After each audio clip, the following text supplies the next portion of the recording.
नमस्कार। दिन भर की बड़ी खबरों में आपका स्वागत है। मैं हूं आपके साथ अंशिता। आज इस बुलेटिन में बात होगी मोदी सरकार के खिलाफ कॉकरोचों के प्रदर्शन की, उद्धव ठाकरे के द्वार पहुंचे डीके शिव कुमार की, देखेंगे बंगाल में क्यों आमने सामने आए महुआ और काकोली, राम मंदिर चंदा चोरी मामले में क्या है नया अपडेट, जानेंगे एसआईआर पर बीजेपी समर्थक दल क्यों हुआ नाराज, और बुलेटिन के आखिर में देखेंगे पूरे देश में योग दिवस की धूम को। हम योग करेंगे तो बॉडी माइंड सोल हमारा एकदम अपडेटेड रहेगा। लेकिन दिन भर की तमाम बड़ी खबरों से पहले एक नजर आज की सुर्खियों पर। कर्नाटक में बीजेपी का बागी विधायकों पर सख्त एक्शन, विधायकों को धार्मिक स्थल पर कसम दिलाएगी बीजेपी। कर्नाटक एमएलसी चुनाव में क्रॉस वोटिंग के बाद एक्शन। रायपुर पहुंचे कांग्रेस सांसद राहुल गांधी, अभनपुर शिविर में होंगे शामिल, जिला अध्यक्षों को देंगे संगठन मजबूती का मंत्र। लद्दाख केंद्र के बीच बढ़ा टकराव, ले अपेक्स बॉडी और कारगिल डेमोक्रेटिक अलायंस ने केंद्र पर लगाए लद्दाख को धोखा देने के आरोप, 23 जून को लद्दाख बंद का किया आह्वान। बिहार के भरत भूषण तिवारी मामले में सुप्रीम कोर्ट पहुंची याचिका, सीजेआई सूर्यकांत से तुरंत संज्ञान लेने की अपील, मामले की न्यायिक जांच की मांग। फीफा वर्ल्ड कप 2026 में न्यूजीलैंड और मिस्र का होगा मुकाबला, कनाडा के बैंकबूर में बीसी प्लेस स्टेडियम में सुबह 6:30 बजे से खेला जाएगा मैच। ये तो थी सुर्खियां। अब बात आज की सबसे बड़ी खबर की। 21 जून को जहां नीट यूजी की परीक्षा दोबारा कराई गई, इसके लिए देश भर में एग्जाम सेंटर्स पर कड़े इंतजाम किए गए। निराशा और सरकार के खिलाफ नाराजगी के बीच छात्रों ने परीक्षा दी। वहीं दिल्ली के जंतर मंतर पर युवाओं का प्रदर्शन भी जारी रहा। 2 दिन से लगातार युवा मैदान में डटे हुए हैं और शिक्षा मंत्री धर्मेंद्र प्रधान के इस्तीफे की मांग कर रहे हैं। देखिए रिपोर्ट। नीट पेपर लीक को लेकर देश भर में संग्राम छिड़ा हुआ है। कांग्रेस से लेकर कॉकरोच जनता पार्टी तक ने सरकार के खिलाफ अलग अलग मोर्चे खोले हुए हैं। देश के युवा शिक्षा मंत्री धर्मेंद्र प्रधान के इस्तीफे की मांग कर रहे हैं, एनटीए को बैन करने की मांग कर रहे हैं और इन सब के बीच नीट यूजी की परीक्षा दोबारा कराई गई। पेपर लीक के बाद दोबारा हुई इस परीक्षा के लिए खास इंतजाम किए गए थे।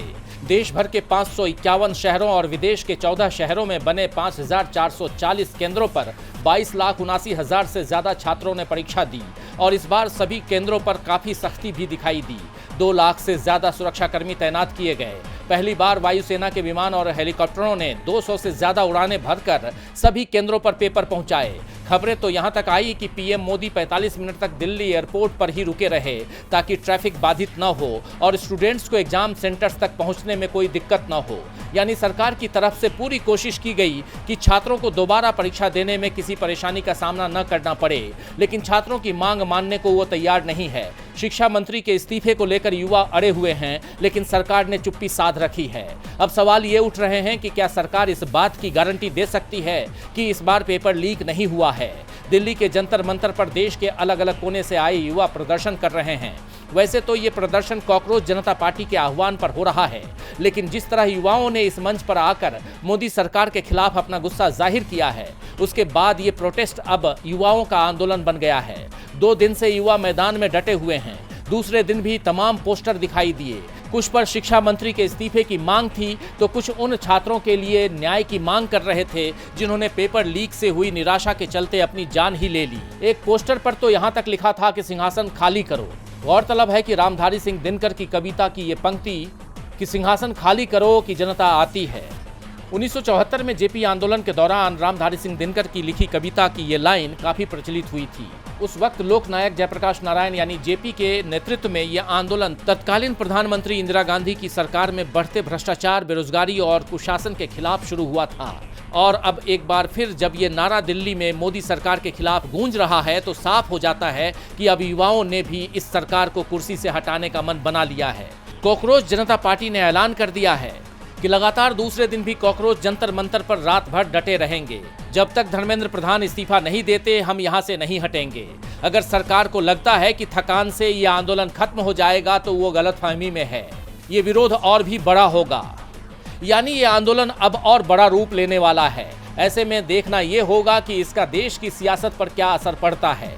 क्या युवाओं की ये जिद सरकार को झुकने पर मजबूर कर पाएगी? ये बड़ा सवाल है। कॉकरोचों ने बीजेपी को काटना शुरू कर दिया है, जिससे मोदी सरकार की मुश्किलें बढ़ी हुई हैं। तो वहीं महाराष्ट्र की सियासत भी इस वक्त खूब गरमाई हुई है। एक तरफ शिवसेना यूबीटी में बगावत देखी जा रही है, तो दूसरी तरफ इन बागियों ने शिवसेना यूबीटी के कांग्रेस में विलय की बात कही है। इस बीच कर्नाटक के मुख्यमंत्री डीके शिव कुमार उद्धव ठाकरे से मिलने उनके घर मातोश्री पहुंचे। देखिए रिपोर्ट। महाराष्ट्र में इस समय जबरदस्त उथल पुथल चल रही है। इन सब के बीच कर्नाटक के मुख्यमंत्री और कांग्रेस के संकट मोचक कहे जाने वाले डीके शिव कुमार 20 जून को उद्धव ठाकरे से मिलने उनके घर मातोश्री पहुंचे। इस मुलाकात ने सियासत को गरमा दिया है। ये मुलाकात ऐसे समय में हो रही है जब बागी सांसदों ने ये आरोप लगाया है कि उद्धव अपनी पार्टी का विलय कांग्रेस में करने वाले हैं, इसलिए उन्होंने उद्धव का साथ छोड़ने का फैसला किया है। और इसका जवाब भी उद्धव खुले मंच से दे चुके हैं कि वो किसी भी कीमत पर अपनी पार्टी का विलय कांग्रेस में नहीं करेंगे। ऐसे में इस मुलाकात ने बीजेपी और शिंदे दोनों को बेचैन कर दिया है, क्योंकि डीके शिव कुमार इकलौते ऐसे नेता हैं जो कई बार कर्नाटक में ऑपरेशन लोटस को फेल कर चुके हैं और तो और बीजेपी में ही सेंध लगा चुके हैं। हाल ही में हुए विधान परिषद के चुनाव के दौरान भी ये देखने को मिला जब डीके ने एनडीए के करीब 12 विधायकों में सेंध लगा दी। यानी एनडीए के 12 विधायकों ने कांग्रेस के उम्मीदवार को वोट दिया और यही कारण है कि कांग्रेस के जिस उम्मीदवार के जीतने में शक जताया जा रहा था उसे चुनाव में सबसे ज्यादा वोट मिले। इसके बाद से चर्चा चल रही है कि डीके शिव कुमार ने कर्नाटक में भाजपा से बदला ले लिया और अब वो उद्धव से मिले, जिसकी जानकारी उद्धव और डीके शिव कुमार दोनों ने सोशल मीडिया पर दी। जिसके बाद कहा जा रहा है कि उद्धव ने एक तरह से बीजेपी और शिंदे को ये संदेश पहुंचाया है कि डीके शिव कुमार के साथ मिलकर महाराष्ट्र में भी वो ऑपरेशन टाइगर को फेल कर देंगे। दरअसल ऑपरेशन टाइगर के बीच केंद्रीय गृह मंत्री अमित शाह ने कहा कि अब कोई गुट नहीं बचा है, बल्कि सिर्फ एक ही शिवसेना है जिसका नेतृत्व एकनाथ शिंदे कर रहे हैं।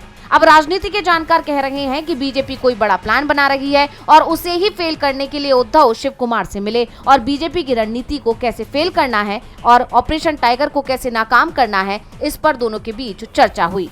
महाराष्ट्र में सियासी उथल पुथल जारी है तो पश्चिम बंगाल की सियासत में भी एक बार फिर बयानबाजी का तूफान उठ खड़ा हुआ है। एक तरफ महुआ मोइत्रा बागी नेताओं के राजनीतिक भविष्य पर सवाल उठा रही हैं, तो दूसरी तरफ काकोली घोष दस्तीदार महुआ के बयान पर सफाई देती दिखाई दे रही हैं, जिससे सियासत गरमाई हुई है। तो क्या चल रहा है इस वक्त बंगाल की सियासत में, जानने के लिए देखिए ये रिपोर्ट। पश्चिम बंगाल में विधानसभा चुनाव के बाद से ही तृणमूल कांग्रेस के अंदर सब कुछ सामान्य नहीं दिख रहा।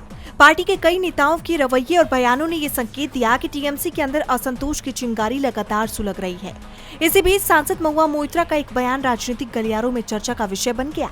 हाल ही में महुआ मोइत्रा ने कहा था कि बीजेपी कुछ टीएमसी सांसदों का इस्तेमाल सिर्फ अपनी राजनीतिक हित साधने के लिए कर रही है। उनका दावा था कि डिलिमिटेशन बिल पास होने के बाद इन नेताओं की उपयोगिता खत्म हो जाएगी और उनका राजनीतिक भविष्य भी अंधकार में चला जाएगा। महुआ ने यहाँ तक कह दिया कि ऐसे नेताओं को ना तो टीएमसी में जगह मिलेगी और ना ही बीजेपी उन्हें पूरी तरह स्वीकार करेगी। लेकिन अब काकोली घोष दस्तीदार ने महुआ मोइत्रा के बयान पर सफाई दी है।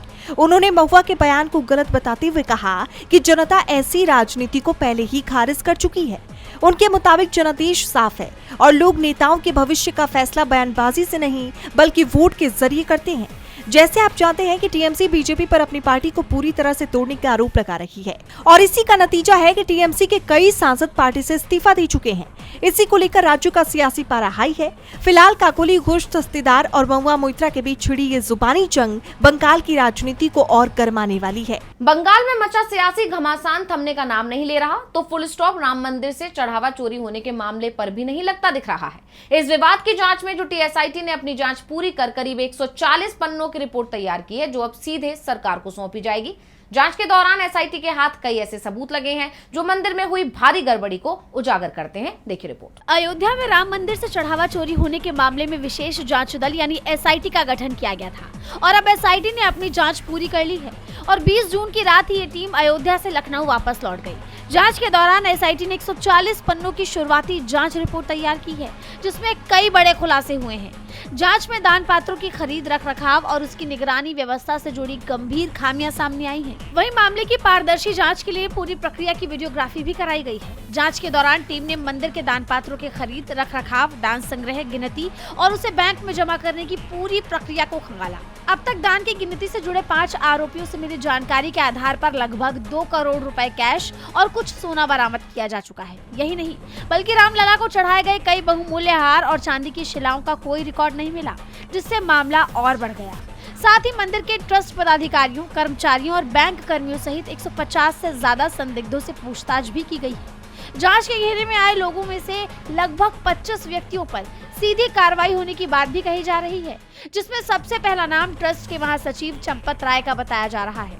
जैसा आप जानते हैं कि जब से राम मंदिर से चढ़ावा चोरी होने का मुद्दा उठा है, तब से ही चंपत राय विवादों में है। यहाँ तक कि इस मुद्दे पर उनकी तरफ से आई हुई सफाई पर बवाल मच गया था। लेकिन शक तो तब बढ़ा जब हाल ही में सीएम योगी के अयोध्या पहुंचने से पहले ट्रस्ट के महासचिव चंपत राय वहां से गायब हो गए।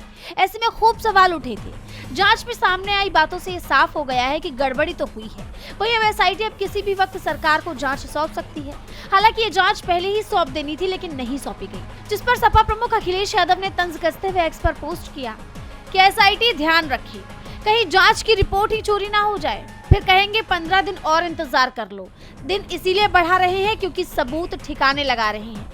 वहीं अब इस मामले में आगे क्या कुछ होता है, ये देखना होगा। राम मंदिर चंदा चोरी मामले में लगातार नए खुलासे हो रहे हैं, जिसे लेकर विपक्ष और सरकार आमने सामने है। तो वहीं आंध्र प्रदेश में चल रहे एसआईआर को लेकर चुनाव आयोग और विपक्ष के बीच टकराव तेज हो गया है। आंध्र प्रदेश में एसआईआर प्रक्रिया में गड़बड़ी को लेकर वाईएसआर कांग्रेस पार्टी ने चुनाव आयोग को चिट्ठी लिखी है, जिसके बाद सियासी पारा हाई है। देखिए रिपोर्ट। चुनाव आयोग की तरफ से स्पेशल इंटेंसिव रिवीजन यानी एसआईआर के तीसरे चरण की शुरुआत काफी पहले कर दी गई है और अब तीसरा चरण भी धांधली गड़बड़ियों की भेंट चढ़ता हुआ दिखाई दे रहा है। एक बार फिर एसआईआर को लेकर सरकार और चुनाव आयोग गंभीर सवालों के घेरे में आ गए हैं।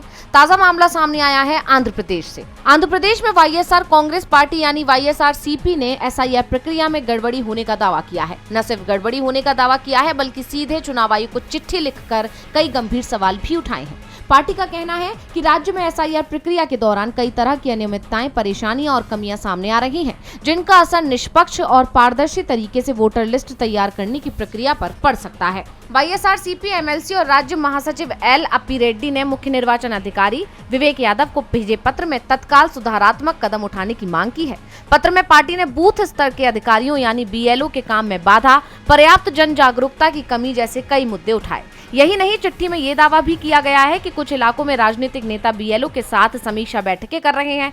अपी रेड्डी ने कहा कि मतदाता सूची का पुनरीक्षण एक स्वतंत्र वैधानिक प्रक्रिया है। बीएलओ पर किसी भी तरह का राजनीतिक हस्तक्षेप या प्रभाव चुनावी प्रक्रिया में जनता के भरोसे को कम करेगा। इसकी सख्त जांच जरूरी है।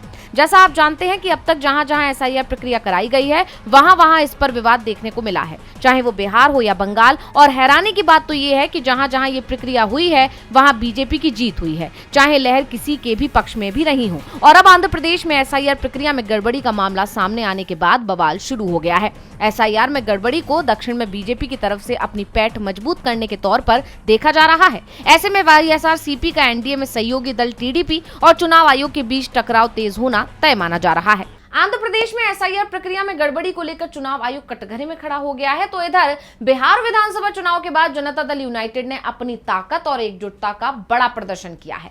पटना में आयोजित जेडीयू की राष्ट्रीय परिषद की बैठक में पार्टी के वर्तमान नेतृत्व पर भरोसा जताते हुए कई अहम फैसले लिए गए। देखिए रिपोर्ट। बिहार विधानसभा चुनाव के बाद पहली बार जनता दल यूनाइटेड के दिग्गजों का 21 जून को जुटान हुआ। पटना में जेडीयू की राष्ट्रीय परिषद की बैठक हुई। इस बैठक में नेतृत्व, भविष्य की रणनीति और संगठन की मजबूती जैसे मुद्दों पर चर्चा की गई। बैठक में सर्वसम्मति से पूर्व मुख्यमंत्री नीतीश कुमार को एक बार फिर पार्टी का राष्ट्रीय अध्यक्ष चुना गया। इसके साथ ही उमेश सिंह कुशवाहा के प्रदेश अध्यक्ष पद पर बने रहने पर भी मुहर लगाई गई। नेताओं ने संगठन को और मजबूत बनाने और पार्टी के विस्तार को लेकर भी चर्चा की। लेकिन इस बैठक में सबसे ज्यादा चर्चा जिस मुद्दे को लेकर हुई, वो था निशांत कुमार का बढ़ता राजनीतिक कद। दरअसल पार्टी नेताओं ने खुलकर निशांत कुमार की तारीफ की और उन्हें जेडीयू का भविष्य बताया है। नेताओं का कहना है कि निशांत कुमार में नेतृत्व क्षमता है और आने वाले वक्त में वो पार्टी में बड़ी जिम्मेदारियां संभाल सकते हैं। राष्ट्रीय परिषद की इस बैठक से जेडीयू ने साफ संदेश देने की कोशिश की है कि पार्टी संगठनात्मक रूप से मजबूत है और नेतृत्व को लेकर किसी भी तरह का संशय नहीं है। साथ ही निशांत कुमार को लेकर दिए गए संकेतों ने बिहार की राजनीति में नई चर्चाओं को भी जन्म दे दिया है। अब ये देखना दिलचस्प होगा कि आने वाले दिनों में निशांत कुमार को संगठन में कौन सी जिम्मेदारी मिलती है और जेडीयू अपने विस्तार के एजेंडे को किस तरह आगे बढ़ाती है। फिलहाल पटना में हुई इस बैठक ने जेडीयू के संगठनात्मक ढांचे को लेकर तस्वीर साफ कर दी है। नीतीश कुमार के नेतृत्व पर पार्टी नेताओं ने दोबारा भरोसा जताया है। और बुलेटिन के आखिर में बात पूरे देश में योग दिवस के धूम की। आज यानी 21 जून को पूरे देश में योग दिवस मनाया जा रहा है। हिमालय से लेकर हिंद महासागर तक योग की ऊर्जा देखने को मिली। 12वें अंतर्राष्ट्रीय योग दिवस की theme yoga for healthy ageing यानी बढ़ती उम्र के लिए योग। इस दौरान पीएम मोदी ने कोलकाता के मशहूर रेड रोड से मुख्य कार्यक्रम का नेतृत्व किया, तो वहीं राष्ट्रपति द्रौपदी मुर्मू मध्य प्रदेश के जबलपुर में योग दिवस कार्यक्रम में शामिल हुई। देखिए रिपोर्ट। आज 21 जून को दुनिया भर में लगभग 2500 जगहों पर 210 से ज्यादा भारतीय मिशन अंतर्राष्ट्रीय योग दिवस का आयोजन किया गया। इस दौरान पीएम मोदी ने कोलकाता के मशहूर रेड रोड से मुख्य कार्यक्रम का नेतृत्व किया। अंतर्राष्ट्रीय योग दिवस पर कोलकाता में पीएम मोदी ने कहा, आज का दिन ऐतिहासिक है, पूरा देश योग दिवस मना रहा है। योग ने पूरे विश्व को एक साथ जोड़ा है। हमारा लक्ष्य 40 साल की उम्र में 20 साल की उम्र से ज्यादा लचीले होना, 50 साल की उम्र में 30 से ज्यादा ऊर्जावान और 70 की उम्र में 50 साल से ज्यादा स्वस्थ रहना होना चाहिए। राष्ट्रपति द्रौपदी मुर्मू मध्य प्रदेश के जबलपुर में योग दिवस कार्यक्रम में मुख्य अतिथि के रूप में शामिल हुई। ये कार्यक्रम सदर इलाके गैरिसन ग्राउंड में आयोजित किया गया। 12वें अंतर्राष्ट्रीय योग दिवस की theme yoga for healthy ageing यानी बढ़ती उम्र के लिए योग है। इस थीम का मकसद ये बताना था, योग सिर्फ फिटनेस का माध्यम नहीं बल्कि उम्र बढ़ने के साथ शरीर, मन और मानसिक स्वास्थ्य को बेहतर बनाए रखने का भी एक तरीका है। इसके अलावा हिमालय से लेकर हिंद महासागर तक योग की ऊर्जा देखने को मिल रही है। इस बीच योग दिवस के अवसर पर बाबा रामदेव ने क्या कुछ कहा है, सुनिए। मैं सबसे प्रार्थना करूंगा, आज अंतर्राष्ट्रीय योग दिवस है, सब संकल्प ले, हम कम से कम 10-20 मिनट आधा घंटा योग अवश्य करेंगे। हम योग करेंगे तो बॉडी माइंड सोल हमारा एकदम अपडेटेड रहेगा।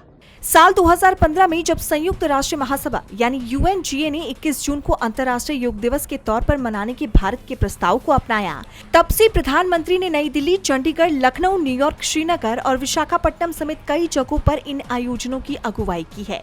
अगर बीते कुछ सालों की बात करें तो योग अलग अलग महाद्वीपों में लोगों को जोड़ने वाला एक पर्व बन चुका है। ये खास दिन कुछ देशों तक सीमित न होकर अब एक वैश्विक समारोह की पहचान बन चुका है। आलम यह है कि 2014 में इसे प्रधानमंत्री नरेंद्र मोदी की तरफ से बढ़ावा मिलने और इसके बाद 21 दिसंबर 2014 को संयुक्त राष्ट्र की तरफ से 21 जून की तारीख को अंतर्राष्ट्रीय योग दिवस घोषित किए जाने के बाद से ही दुनिया भर में योग की लोकप्रियता जबरदस्त तेजी से बढ़ी है। तो आज इस बुलेटिन में इतना ही। देखते रहिए DV लाइव। नमस्कार।